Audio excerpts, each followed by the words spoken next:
To I news. తెలంగాణలో current కష్టాలు లేకుండా చేశామని గర్వంగా చెప్పుకునే మాజీ సీఎం కేసీఆర్ కు కరెంటు కష్టాలు మొదలయ్యాయి. విద్యుత్ కొనుగోళ్లు, విద్యుత్ ప్లాంట్ల నిర్మాణంలో జరిగిన అక్రమాలకు కేసీఆర్ దోషిగా బోనులో నిలబడాల్సి వస్తుంది.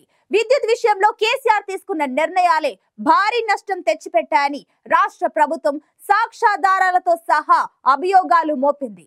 విద్యుత్ విషయంలో న్యాయ విచారణ జరుపుతున్న జస్టిస్ నరసింహారెడ్డి ఏకంగా కేసీఆర్ కు నోటీసులు జారీ చేసి సమాధానం ఇవ్వాల్సిందిగా హుకుం జారీ చేశారు. ముఖ్యంగా 5 అంశాల్లో జరిగిన తప్పులకు ఇప్పుడు కేసీఆర్ సమాధానం చెప్పుకోవాల్సి వస్తుంది.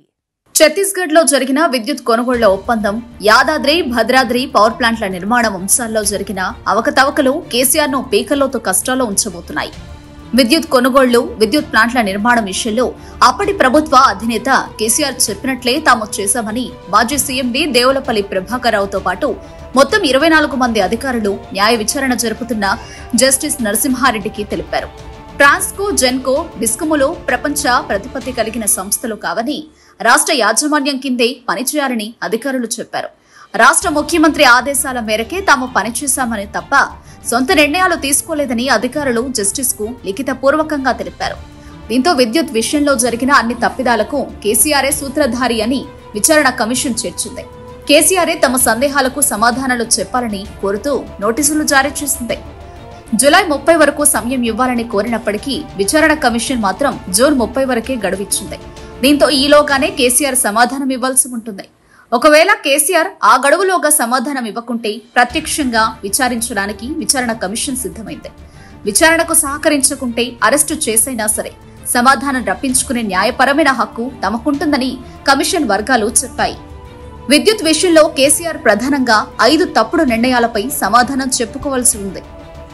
టెండర్ లేకుండానే విద్యుత్ కొనుగోళ్లు. 2014లో కేసీఆర్ ముఖ్యమంత్రి కాగానే ఛత్తీస్గఢ్ ప్రభుత్వంతో 1000 మెగావాట్ల విద్యుత్ కొనుగోళ్లు చేసేందుకు ఒప్పందం కుదిరింది.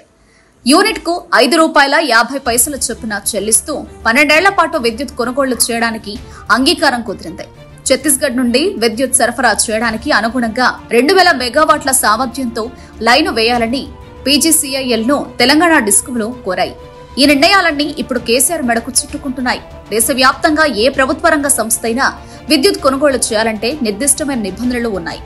మధ్యకాలిక, దీర్ఘకాలిక విద్యుత్ కొనుగోళ్లు ఒప్పందాలు చేసుకుంటే తప్పకుండా ఓపెన్ బిడ్డింగ్ కు పోవాల్సి ఉంటుంది. అప్పుడు బిడ్డింగ్ లో పాల్గొనే జనరేషన్ సంస్థల్లో ఎవరు తక్కువ రేటుకు కోట్ చేస్తే వారి నుంచే విద్యుత్ కొనాల్సి ఉంటుంది. కానీ ఛత్తీస్గఢ్ నుండి విద్యుత్ కొనుగోళ్లు జరిపే విషయంలో టెండర్ ప్రక్రియ పాటించలేదు. ప్రభుత్వం ఎలాంటి నిబంధనలు పాటించకుండా ఏకపక్షంగా ఒప్పందం చేసుకుంది. ఇలా ఎందుకు చేసుకోవాల్సి వచ్చిందో, నిబంధనలు ఎందుకు పాటించలేదో జవాబు చెప్పాలని కేసీఆర్ ను కమిషన్ ప్రశ్నించింది. తెలంగాణ రాష్ట్రం ఏర్పడిన తర్వాత 3 ఏళ్లలోనే మిగులు విద్యుత్ రాష్ట్రంగా మారుస్తామని ఒక పక్క ప్రకటించుకున్న ప్రభుత్వం మరోపక్క 12 ఏళ్ల పాటు ఛత్తీస్గఢ్ నుండి విద్యుత్ కొనుగోళ్లు చేయాలని ఎందుకు నిర్ణయించుకుంది? విద్యుత్ ఉత్పత్తి రంగంలో వచ్చే మార్పుల వల్ల భవిష్యత్తులో తక్కువ ధరకు విద్యుత్ దొరికే వెసులుబాటుంది. అయినా ఎక్కువ ధరకు ఛత్తీస్గఢ్ నుండి ఎందుకు కొనుగోలు చేయాల్సి వచ్చింది అనే సందేహం కూడా కేసీఆర్ తీర్చాల్సి ఉంది. యాదాద్రి భద్రాద్రి నిర్మాణాలను నామినేషన్ పై ఇచ్చారు. ప్రభుత్వం తరపున చేపట్టే ఏ పనైనా కూడా టెండర్ ద్వారానే ప్రైవేటు కంపెనీలకు అప్పగించాల్సి ఉంటుంది.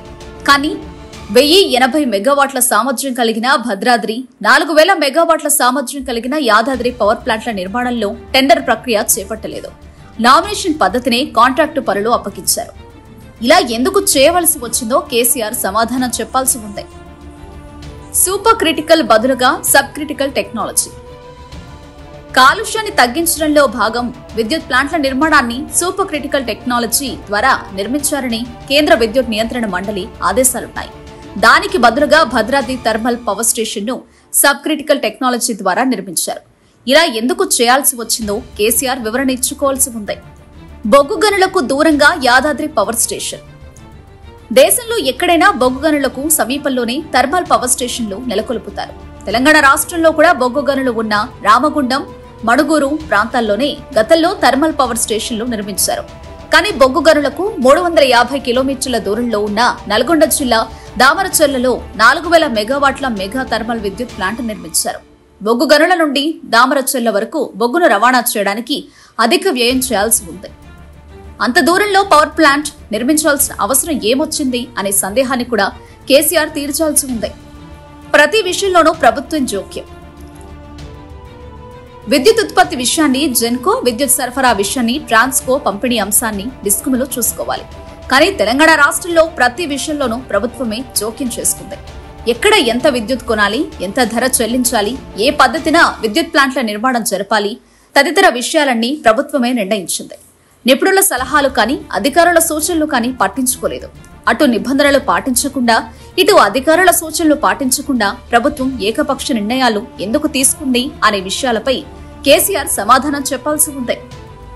ఇప్పటికీ మాజీ సీఎంజీలతో పాటు 4 సంస్థలకు చెందిన అధికారులకు నోటీసులు జారీ చేసి కమిషన్ సమాధానాలు తెప్పించుకుంది. కొందరిని వేగంగా విచారించింది. ఇప్పుడు కేసీఆర్ కు నోటీసులు జారీ చేసింది.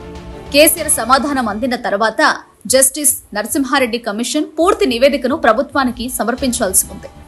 నివేదికలో పేర్కొన్న అంశాల ఆధారంగా ప్రభుత్వం తదుపరి చర్యలు తీసుకుంటుంది.